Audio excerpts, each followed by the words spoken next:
സഹകരണ മേഖലയിൽ നിന്നുള്ള പ്രസ്ഥാനങ്ങൾ ഇന്ന് നമ്മുടെ നാട്ടിൽ സുലഭമായിട്ട് നമ്മുടെ ഓരോ വീട്ടിലെയും ഹൗസ് ഹോൾഡ് നെയിമായിട്ട് വരുന്നു.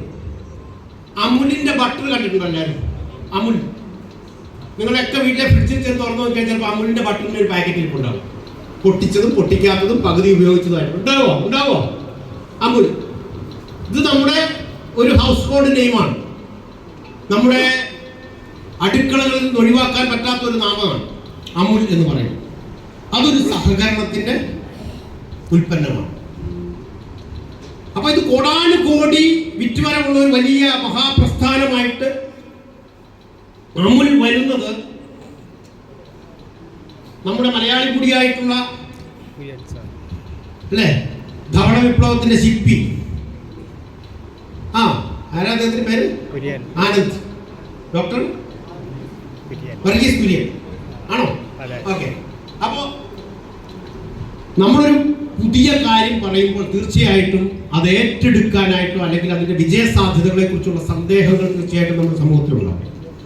പക്ഷെ നമ്മൾ പൂർണ്ണമായും മനസ്സർപ്പിച്ച് ഇപ്പോഴത്തെ കാലഘട്ടമാകുമ്പോൾ പൂർണ്ണമായും ടെക്നോളജി ഉപയോഗിച്ചുകൊണ്ട് ഏറ്റവും മികച്ച രീതിയിലുള്ള ഒരു പ്രൊജക്റ്റിനെ നമ്മൾ പ്രസന്റ് ചെയ്യുമ്പോൾ തീർച്ചയായിട്ടും അത് ഏറ്റെടുക്കാനായിട്ട് ചിന്താശക്തിയുള്ള മുഴുവൻ ആളുകളും നമ്മളോടൊപ്പം നിൽക്കുമെന്നൊരു ഉദാഹരണമാണ് നിങ്ങൾ ഇത്രയും പേര് നേടിയിരിക്കുന്നത്.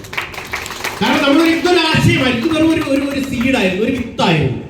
ഈ വിത്ത് നമ്മൾ സമൂഹത്തിലേക്ക് എറിഞ്ഞു കൊടുക്കുകയാണ് ചെയ്യുന്നത്. അപ്പൊ അതിൽ എത്രമാത്രം ജെനുവിനിറ്റി ഉണ്ട്, അതിൽ എത്രമാത്രം പ്രാക്ടിക്കബിലിറ്റി ഉണ്ട്, അത് എത്രമാത്രം സസ്റ്റൈനബിലിറ്റി ഉണ്ട്, ട്രാൻസ്പെറൻസി ഉണ്ട്, ഡെമോക്രസി ഉണ്ട്. ഈ കാര്യങ്ങളെല്ലാം വളരെ പരമപ്രധാനമായിട്ടാണ്.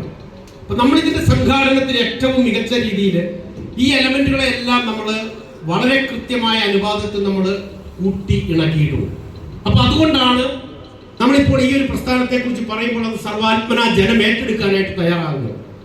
കാരണം നമ്മൾ പറയുന്നത് ഒരു ഉട്ടോപ്യൻ ആശയമല്ല, ഒരു നടക്കാത്ത ആശയമല്ല, നടപടിയാകാത്ത ആശയമല്ല. നമ്മൾ പറയുന്നതെല്ലാം ലോകത്ത് ഒന്നിലധികം സ്ഥലങ്ങളിൽ വിജയിപ്പിച്ചിട്ടുള്ള കാര്യങ്ങളെ കുറിച്ച് മാത്രമാണ് നമ്മൾ സംസാരിക്കുന്നത്. അതാണ് ഇതിന്റെ ഏറ്റവും വലിയ പ്രത്യേകത എന്ന് പറയുന്നത്. അപ്പൊ നമ്മുടെ ഈ ഒരു പ്രൊജക്ടിന്റെ ഭാഗമായി അല്ലെങ്കിൽ ഇതിന്റെ പതാകവാഹകരായിട്ട് അല്ലെങ്കിൽ ഇതിന്റെ സന്ദേശവാഹകരായിട്ട് ഈ പ്രസ്ഥാനത്തിനെ മനസ്സായേറ്റ് ഇതിനെ നമ്മുടെ ഇന്ത്യയുടെ നാനാഭാഗങ്ങളിലേക്ക് എത്തിക്കാൻ പ്രതിജ്ഞാബദ്ധമായിട്ടുള്ള ഒരു സമൂഹമാണ്. അപ്പൊ നമ്മൾ ഏൽപ്പിക്കപ്പെട്ടിരിക്കുന്ന ദൗത്യം എന്ന് പറയുന്നത് നമ്മുടെ ജീവിതത്തിന്റെ ഒരുപാട് കാര്യങ്ങൾ ചെയ്യുന്നതിനിടയ്ക്കാണ് നമ്മൾ ഇത് ചെയ്യുന്നത്. നമുക്ക് ബിസിനസ്സുകളുണ്ട്, പലരും പല പ്രൊഫഷനിൽ നിൽക്കുന്ന അധ്യാപകരുണ്ട്, അഭിഭാഷകരുണ്ട്, ഡോക്ടർമാരുണ്ട്, കർഷകരുണ്ട്, ഇവരെല്ലാവരും ഉണ്ട്. എല്ലാ കാറ്റഗറിയിലും പെട്ട ആളുകൾ നമ്മളോടൊപ്പമുണ്ട്. ഇവരെ എല്ലാവരെയും ഒരുമിച്ച് ചേർത്തുകൊണ്ട് ഒരു മാലയിൽ മനോഹരമായ വിവിധ തരത്തിലുള്ള പുഷ്പങ്ങളെ ചേർത്ത് കൊരുത്ത് ഒരു പുതിയ മാല തീർക്കുന്നത് പോലെ മനോഹരമായി സംവിധാനം ചെയ്യുന്ന ഒരു പ്രസ്ഥാനമാണ് tourism and infrastructure development multi state cooperative society എന്ന് പറയുന്നത്. അപ്പൊ ഈ പ്രസ്ഥാനത്തിന്റെ നാൾ വഴികളിലൂടെ നമ്മൾ കടക്കുകയാണെങ്കിൽ ഒരു ദിവസം കൊണ്ടോ 2 ദിവസം കൊണ്ടോ ആകാശത്ത് പൊട്ടിമുളച്ച ആശയമല്ല. ഇപ്പോൾ തന്നെ നമ്മൾ ഇതിന്റെ ഒരു കൺസെപ്റ്റലൈസേഷൻ നടന്നിട്ട് 2.5 വർഷം കഴിഞ്ഞു. പക്ഷെ നമ്മളിലേക്ക് ഇത് എത്തുന്നത് ഏകദേശം ജനുവരി 3-ാം തീയതി നമ്മൾ ലുമിനാര ഹോട്ടലിൽ വെച്ച് പരസ്യ പ്രഖ്യാപനം നടത്തുന്നതിലൂടെയാണ് ഇങ്ങനെയൊരു കൺസെപ്റ്റിനെ കുറിച്ച് നമ്മൾ പബ്ലിക്കിന് പൊതുസമൂഹത്തിന് നമ്മൾ പറഞ്ഞു കൊടുത്തു. ആ കഴിഞ്ഞ ജനുവരി 3 മുതൽ ഇന്നത്തെ ഈ ദിവസം വരെ ജൂലൈ 18 വരെയുള്ള ദിവസങ്ങൾ, വർക്കിംഗ് ഡേയ്സ് നിങ്ങൾ എണ്ണി നോക്കുക. ഇത്രയും ദിവസം കൊണ്ട് നമുക്ക് ഈ പ്രസ്ഥാനത്തിന് ഇന്ത്യയിലെ എല്ലാ സംസ്ഥാനങ്ങളിലും ചർച്ച ചെയ്യപ്പെടുന്ന ഒരു പ്രസ്ഥാനമാക്കി മാറ്റിയെടുക്കാൻ നമുക്ക് സാധിച്ചിട്ടുണ്ട്. അത് നിങ്ങളുടെ കഴിവാണ്. അതുകൊണ്ടാണ് ഞാൻ പറഞ്ഞത് നിങ്ങളുടെ ദിവസമാണ്. കാരണം നമ്മൾ ജനുവരി 3-ാം തീയതി ലുമിനാര ഹോട്ടലിൽ നമ്മൾ പ്രഖ്യാപിച്ചത് അടുത്ത 100 ദിവസം കൊണ്ട് നമുക്ക് 400 ഷെയർ ഹോൾഡേഴ്സിനെ കണ്ടെത്തുക എന്നുള്ള ഒരു വലിയ ദൗത്യമായിരുന്നു. ഒരു ചെറിയ സംഘം ഏറ്റെടുത്തു, ചെറിയ സംഘമായിരുന്നു നമ്മൾ. പക്ഷേ നമ്മളത് പ്രഖ്യാപിച്ച് 100 ദിവസം തികയുന്നതിന് മുമ്പ് 75 ദിവസം കൊണ്ട് നമ്മൾ 500 കടന്നു എന്നുള്ളതാണ്. 500 കടന്നു. ഇന്നിപ്പോ നമ്മുടെ ഷെയർ ഹോൾഡേഴ്സിന്റെ എണ്ണം എത്രയെന്ന് അറിയുമോ? ഒരു കേക്ക് മുറിക്കാനുള്ള വകുപ്പ് നമ്മൾ 1000 കടന്നിരിക്കുകയാണ്. 1000 കടന്നിരിക്കുകയാണ്. ഇത് പറഞ്ഞു കഴിഞ്ഞാൽ ഒഫീഷ്യൽ രജിസ്ട്രേഷന്റെ ഫോർമാലിറ്റീസിലെ ഏറ്റവും ഫൈനൽ പാർട്ടായിരുന്നു കഴിഞ്ഞ ദിവസം CRCS-ഉമായിട്ട് നടന്ന ഇന്റർവ്യൂ. അപ്പൊ ആ ഇന്റർവ്യൂവില് നമ്മൾ ആദ്യം ആഗ്രഹിച്ച അതേ പേര് തന്നെ നമുക്ക് അനുവദിച്ചു തന്നു എന്നുള്ള ഒരു മഹാസൗഭാഗ്യം കൂടെ കിട്ടി. നമുക്ക് ആ പേര് പോയതിലൊരു സങ്കടം ഉണ്ടായിരുന്നു. ടൂറിസം എന്ന വാക്ക് ആദ്യമേ നമുക്ക് കിട്ടുന്നില്ല. പോർട്ടലിൽ പിന്നെ എല്ലാം ആയതുകൊണ്ട് രജിസ്റ്റർ ചെയ്യാൻ പറ്റുന്നുണ്ട്. അപ്പോൾ അഭിമുഖത്തിന്റെ ഒരു അവസാന ഘട്ടത്തിൽ ഞാനൊരു റിക്വസ്റ്റ് ചുമ്മാ ഒന്ന് എറിഞ്ഞു നോക്കിയതാണ്, കിട്ടുവാണെങ്കിൽ കിട്ടട്ടെ. അപ്പം തോന്നിയൊരു ബുദ്ധിയാണ്, അതായത് ഈ ടൂറിസം എന്ന വാക്ക് ഞങ്ങൾക്ക് തരാമോ? പോർട്ടലില്ല ആ വാക്ക്. CRCS-നോടാണ് ചോദിക്കുന്നത്. സെൻട്രൽ രജിസ്ട്രാർ ഡൽഹിയിൽ നമ്മൾ ഇന്റർവ്യൂ ചെയ്യുമ്പോൾ ഞാൻ ചോദിച്ചത് നമുക്ക് ആ വാക്ക് തരാം. അപ്പോൾ നിങ്ങൾ എങ്ങനെയാണ് ടൂറിസം ആൻഡ് ഇൻഫ്രാസ്ട്രക്ചർ രണ്ടും കൂടെ എങ്ങനെ ചെയ്യാം? ടൂറിസം സൊസൈറ്റിയാണ്, ടൂറിസം മാത്രം ചെയ്യണം. ഇൻഫ്രാസ്ട്രക്ചർ കൺസ്ട്രക്ഷനാണ്, അത് ചെയ്യാൻ പറ്റില്ല.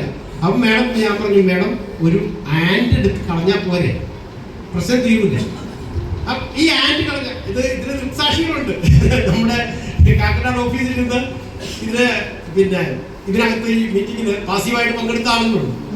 അപ്പൊ ഞാൻ പറഞ്ഞു, മാഡം ജസ്റ്റ് ആൻഡ് ഒന്ന് മാറ്റി കഴിഞ്ഞാൽ തീരുന്ന പ്രശ്നമല്ലേ ഉള്ളൂ.